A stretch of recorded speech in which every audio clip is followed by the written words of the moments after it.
firman Tuhan, yaitu tentang menjaga hati. Bicara tentang menjaga hati, itu adalah PR kita seumur hidup. Jadi saya bicara hal yang umum tapi hal yang penting bagi kita.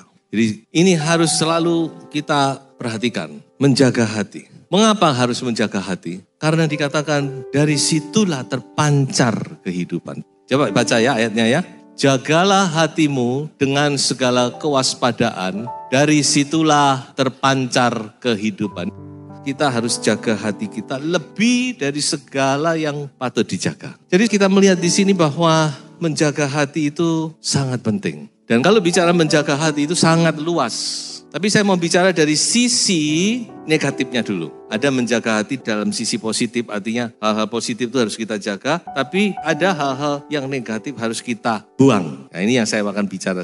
Nah sebelumnya coba baca satu ayat lagi. Dalam 1 Timotius pasal 1 ayat 19. Beberapa orang telah menolak hati nuraninya yang murni itu. Dan karena itu kandaslah iman mereka. Mengapa kok menjaga hati itu penting? Karena tidak menutup kemungkinan bahwa hati kita itu mempengaruhi iman kita. Kalau kita tidak menjaga hati kita, tidak menutup kemungkinan.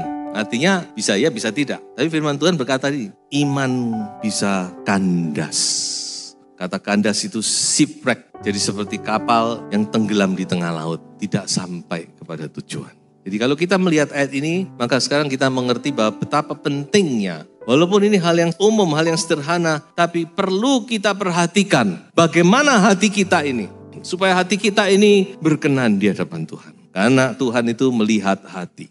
Saya akan bicara tentang 3 hal yang sangat umum. Saya pakai kata 3 sifat negatif manusia. Karena 3 hal ini kita semua memiliki. Kita boleh menyangkal, tapi coba direnungkan, kita semua punya 3 hal.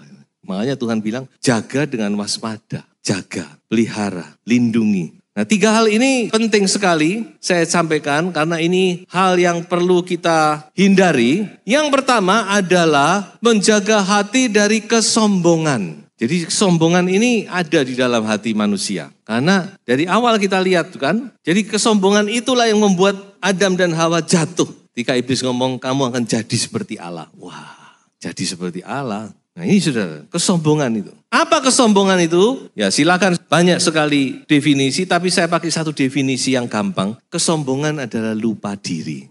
Kita lupa siapa kita ini sebenarnya. Jangan sombong. Coba ingat 20-30 tahun ke belakang. Siapa Anda? Bukan siapa-siapa. Apa-apa kita nggak punya. Makanya ini saudara, kesombongan itu lupa diri. Lupa siapa kita ini tadinya. Setelah kita sukses, maka kita merasa diri hebat. Kita lebih dari yang lain. Dan kita mulai memandang rendah orang lain. Dan ketika itu yang terjadi, maka ayat ini hati-hati. Coba kita baca Amsal 16 ayat 18. Maka ketika seseorang dia mulai sombong, dia mulai tinggi hati, dia mulai arogan. Firman Tuhan berkata apa? Kecongkakan mendahului kehancuran dan tinggi hati mendahului kejatuhan. Jadi ketika kita mulai sombong, itu awal dari kejatuhan, saudara. Firman Tuhan sudah ngomong, tidak ada yang bisa ngelawan firman Tuhan. Makanya jaga hati, tetap kita dalam posisi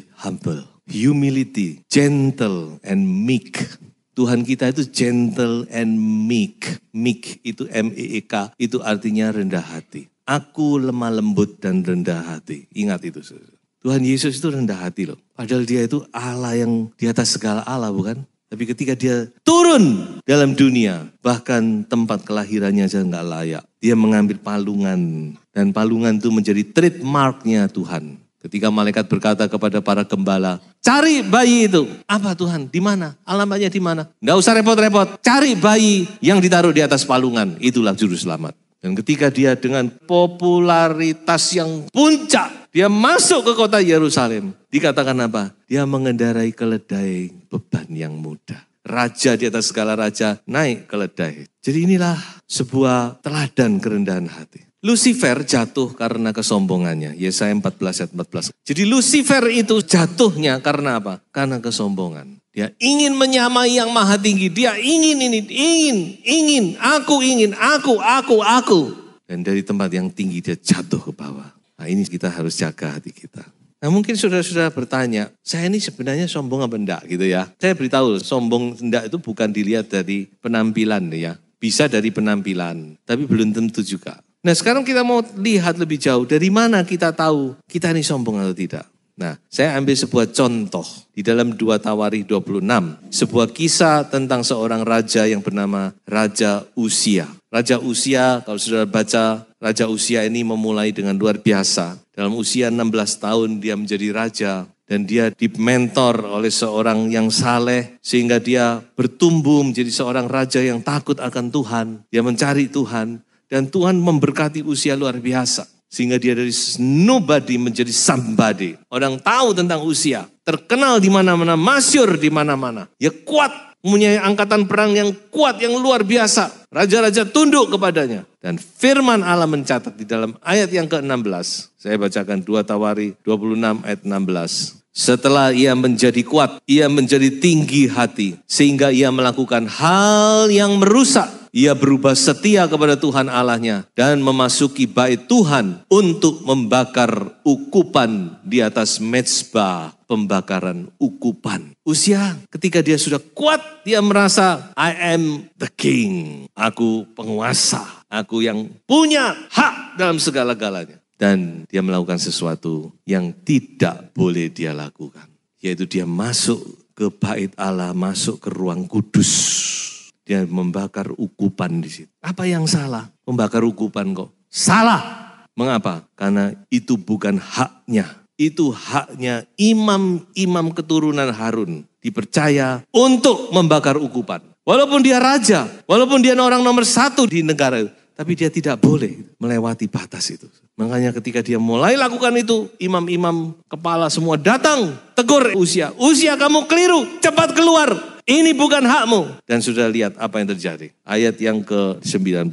Tetapi Uzia dengan bokor ukupan di tangannya untuk dibakar menjadi marah. Nah ini. Sementara amarahnya meluap terhadap para imam, timbullah penyakit kusta pada dahinya di hadapan para imam di rumah Tuhan dekat mezbah pembakaran ukupan. Apa parameternya kesombongan itu? Saya percaya ini salah satu parameter yang penting. Apakah seseorang bisa ditegur atau tidak? Perhatikan perkataan saya. Apakah kita bisa ditegur atau tidak? Ini adalah menandakan kita ini humble atau tidak. Walaupun raja kalau keliru ya ditegur. Dan ketika Uzia ditegur, dia tidak terima, dia marah. Nggak tahu kamu aku ini siapa. Dalam hatinya ya. Tapi belum sempat. Kalau sempat mungkin dia akan hukum imam-imam itu. Mungkin akan bunuh imam-imam itu. Tapi belum sempat dia melakukan sesuatu. Kusta timbul. Lain dengan Daud ya. Ketika Daud ditegur, dia langsung tunduk.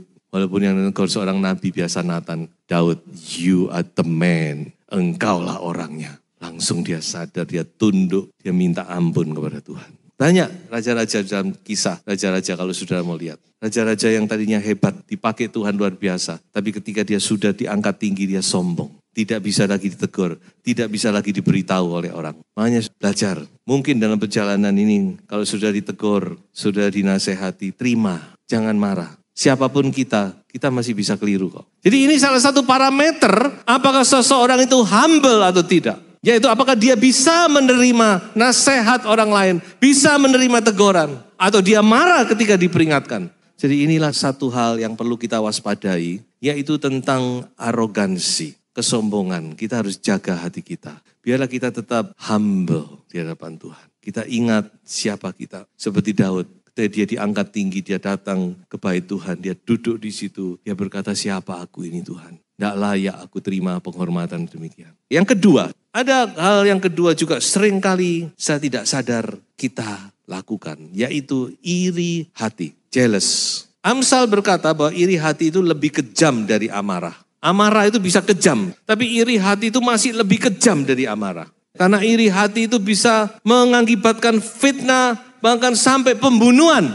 Bisa. Yesus dibunuh karena dengki. Firman Tuhan mencatat, kitab Injil. Karena orang Farisi, ahli Taurat, imam-imam dengki kepada Yesus. Gak ada alasan lain sebenarnya. Alasan yang lain itu cuma dibuat-buat. Tapi alasan utama itu karena dengki. Pilatus saja tahu kok. Coba saudara baca dalam kitab ini. Pilatus tahu bahwa mereka ini mau membunuh Yesus karena dengki. Iri. Dosa pertama, pembunuhan pertama di dalam Kejadian pasal 4 itu karena iri. Gitu? Kain iri sama Habil. Maka dia bunuh adiknya. Jadi iri hati ini kelihatannya kecil tetapi bisa mengakibatkan hal yang fatal. Makanya Tuhan berkata di dalam Kejadian pasal 4 ayat 7, ayat 6 aja mulai. Firman Tuhan kepada Kain, mengapa hatimu panas dan mukamu muram? Nah, orang kalau iri itu gak ada sukacita, saudara. Dia iri, kenapa kok korbannya Habil diterima oleh Tuhan? Korbanku kok gak diterima oleh Tuhan? Nah, Tuhan sendiri yang ngomong ini. Ayat 7. Apakah mukamu tidak akan berseri jika engkau berbuat baik? Tetapi jika engkau tidak berbuat baik, dosa sudah mengintip di depan pintu. Ia sangat menggoda kamu. Tetapi engkau harus berkuasa atasnya. You have to rule over it. Kamu harus bisa mengendalikan itu.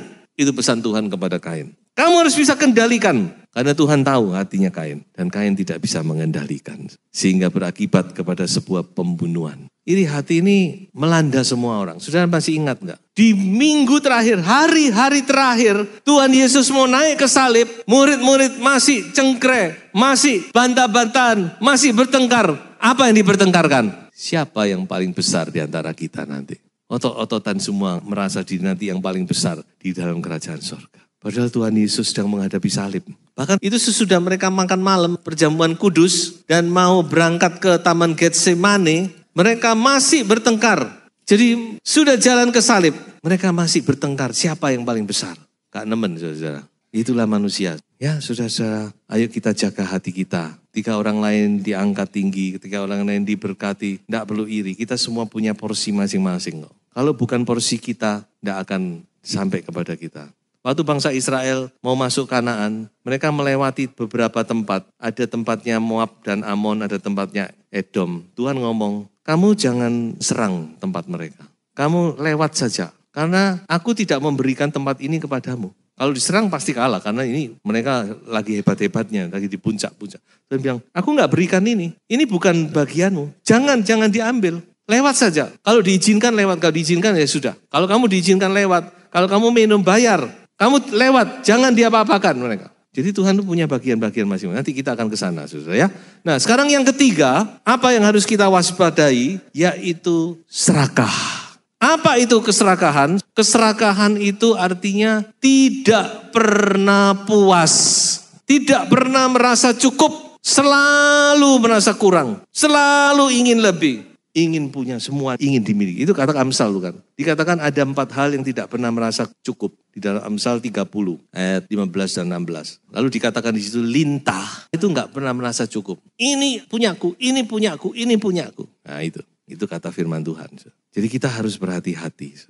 Dan saudara tahu Tuhan itu memberi sebuah peraturan. Di dalam Taurat ini ya, itu dicantumkan sebuah peraturan. Bahkan bukan di satu tempat, sampai ada 3 tempat di situ. Sebuah peraturan bahwa Tuhan bilang, kalau kamu menuai hasilmu, jangan kamu habisin semuanya, jangan. Jangan kamu habisin sampai tepi-tepinya, habis semua. Kalau ada sisanya biarin, itu untuk orang miskin. Kalau kamu memetik buah anggur, jangan diulang. Sekali, cukup, masih ada, biarin. Dan masih ada banyak peraturan seperti itu. Kalau saya mau simpulkan, peraturan ini mengajar kita apa? Jangan serakah, kita harus belajar berbagi. Tuhan tahu kok. Tuhan sudah beri lebih dari cukup. Sisanya bagi. Nah ini kita harus hati-hati. Karena manusia itu ada. Makanya saya ngomong tadi, 3 sifat ini saudara jangan noleh orang lain. Noleh kepada diri sendiri. Kita minta kepada Tuhan supaya dicelikkan. Ada enggak hal-hal semacam dalam diri kita. Jangan ngukur diri kita sendiri. Supaya kita dibentuk oleh firman Tuhan.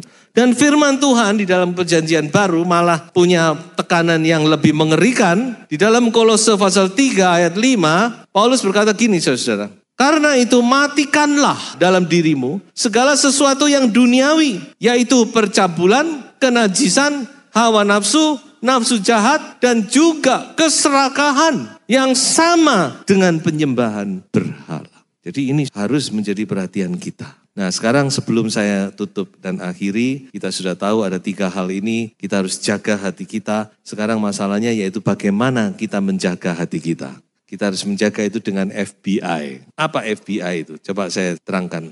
Yang pertama, jaga hati kita dengan firman. Coba kita baca ayatnya. Orang-orang Yahudi di kota itu lebih baik hatinya daripada orang-orang Yahudi di Tesalonika karena mereka menerima firman itu dengan segala kerelaan hati. Dan setiap hari mereka menyelidiki kitab suci untuk mengetahui apakah semuanya itu benar demikian. Jadi betapa pentingnya firman Tuhan itu untuk menjaga hati kita. Ada hamba Tuhan ngomong gini, doa seorang hamba, ketika kami membaca firman-Mu Tuhan, bacalah hati kami dengan firman-Mu. Jadi ketika kita membaca firman Tuhan, biarkan firman Tuhan itu membaca kita. Apa yang masih keliru dalam itu? Apa yang perlu kita perhatikan?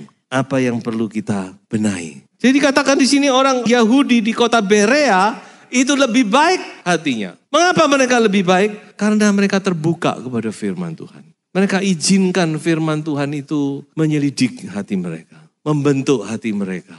Firman Tuhan ini tidak enak, saya tahu tidak enak. Tapi justru ini kesempatan. Kalau saudara bisa membuka hati, saudara rela terima, saudara renungkan. Nah di situ Tuhan nanti akan bentuk kita. Dan kalau masalah berkat-berkat, tidak usah khawatir. Berkat-berkat itu pasti menyertai ya saudara saya. Yang kedua, dengan apa? Yaitu dengan bersyukur. Coba kita baca ayatnya. Mengucap syukurlah dalam segala hal, sebab itulah yang dikehendaki Allah di dalam Kristus Yesus bagi kamu. Dengan mengucap syukur, dengan mensyukuri.